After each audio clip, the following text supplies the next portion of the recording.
हिंदी में आपका स्वागत है। बच्चों, आपको पता है कोविड-19 के संक्रमण के कारण आपके विद्यालय बंद हैं, आपकी कक्षाएं ऑनलाइन चल रही हैं, आपके पाठ्यक्रम को इन्हीं सब कारणों से 30% कम कर दिया गया है। तो इसके पहले हम पढ़ रहे थे कन्हैयालाल मिश्र प्रभाकर जी को, उनके द्वारा लिखा गया रॉबर्ट नर्सिंग होम यह आपके पाठ्यक्रम में पहले था।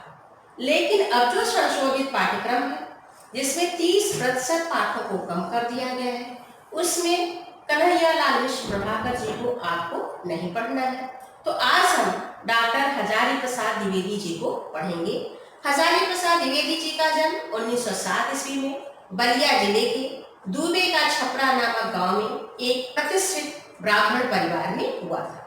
आपके पिता का नाम अनमोल द्विवेदी था और आपकी माता एक ज्योतिषमती प्रसिद्ध ब्राह्मण परिवार से थी। और हजारी प्रसाद द्विवेदी जी को इस तरह से संस्कृत और ज्योतिष की शिक्षा माता और पिता के द्वारा ही मिल गई। सन 1930 ईस्वी में आपने काशी हिंदू विश्वविद्यालय से ज्योतिषाचार्य की उपाधि प्राप्त की। 1940 ईस्वी से लेकर के 1950 ईस्वी तक आप हिंदी भवन के निदेशक के रूप में कार्य करते रहे और आप 1949 ईस्वी में लखनऊ विश्वविद्यालय से आपको डीलिट की उपाधि से सम्मानित किया गया। 1950 ईस्वी में काशी हिंदू विश्वविद्यालय की हिंदी विभाग के प्रोफेसर और अध्यक्ष नियुक्त हुए। 1957 ईस्वी में पद्म विभूषण उपाधि से आपको विभूषित किया गया, सुशोभित किया गया, अर्थात 1957 ईस्वी में आपको पद्म विभूषण की उपाधि दी गई। 1958 में राष्ट्रीय ग्रंथ न्यास के आप सदस्य बने और आपने कई वर्षों तक नागरिक प्रचारणी सभा के उपसभापति और खोज विभाग के निर्देशक तथा नागरिक प्रचारणी सभा के आप संपादक भी रहे। 1960 ईस्वी से लेकर के 1966 ईस्वी तक पंजाब विश्वविद्यालय चंडीगढ़ में हिंदी विभाग के प्रोफेसर रहे। 18 मई सन 1979 ईस्वी में आपका निधन हो गया। आपने जो हिंदी साहित्य की सेवा की है उसे इन भागों में बांटा जा सकता है। आपने इतिहास लिखा है, वह है हिंदी साहित्य, हिंदी साहित्य का आदिकाल, हिंदी साहित्य की भूमिका। आपके जो निबंध संग्रह है उसमें अशोक के फूल, कुटस, विचार प्रवाह, विचार और वितर्क, कल्पलता और आलोक पर्व, साहित्यिक, शास्त्रीय और आलोचनात्मक ग्रंथों की भी रचना आपने की है। उनमें है कालिदास की लालित योजना, सूरदास, कबीर, साहित्य सहचर, साहित्य का मर्म। इसके अतिरिक्त आपने उपन्यास भी लिखे हैं। आपके उपन्यासों में है बाणभट्ट की आत्मकथा, अनाम दास का पोथा, चारुचंद्र लेख और पुनर्नव। आपने हिंदी के उच्च स्तरीय ललित निबंधकारों में आपकी गणना की जा सकती है। आप आत्माभिव्यंजना के साथ साथ साहित्य, संस्कृत, प्रकृति सुषमा, लोक जीवन और समकालीन समस्याओं का मिला जुला रसास्वादन कराने में आपकी शैली पूर्ण रूप से सफल है। आपकी भाषा शुद्ध, परमार्जित, प्रौढ़ और सरस खड़ी बोली है। आपकी भाषा में संस्कृत के तत्सम शब्दों के साथ साथ उर्दू, फारसी और अंग्रेजी के प्रचलित शब्दों का भी प्रयोग हुआ है। आपके द्वारा लिखा गया अशोक के फूल यह कक्षा 12 के पाठ्यक्रम में है। अब हम आइए अशोक के फूल इस निबंध को पढ़ते हैं। इसमें लेखक ने अशोक वृक्ष पे लगने वाले फूल के बारे में अपने विचारों को बताया है। अशोक में फिर फूल आ गए हैं।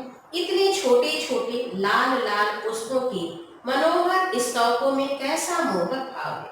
बहुत सोच समझ करके कंदर्प देवता ने लाखों मनोहर पुष्पों को छोड़कर सिर्फ 5 को ही अपने तुड़ीर में स्थान देने योग्य समझा था, वह एक अशोक ही है। लेखक क्या कहते हैं, जो अशोक के वृक्ष अभी तक फूलों से रहित थे, उन पेड़ों के ऊपर अब फूल आ गए हैं और यह फूल कैसे छोटे छोटे लाल लाल कोमल कोमल हैं और इन फूलों को देख करके मन को मोह लेने वाला भाव आ जाता है। अर्थात यह जो फूल है यह बहुत ही आकर्षक है, मन को मोहित करने वाले हैं। और यही कारण है कि कंदर्प देवता अर्थात कामदेव ने जिन 5 फूलों को से अपने बाणों को बनाया। उन 5 फूलों में से एक फूल यह अशोक का फूल है। अब आइए दूसरे पैराग्राफ में देखिए लेखक क्या कहते हैं। लेकिन पुष्पित अशोक को देखकर मेरा मन उदास हो जाता है, इसलिए नहीं कि सुंदर वस्तुओं को हतभाग्य समझने में मुझे कोई विशेष रस मिलता है।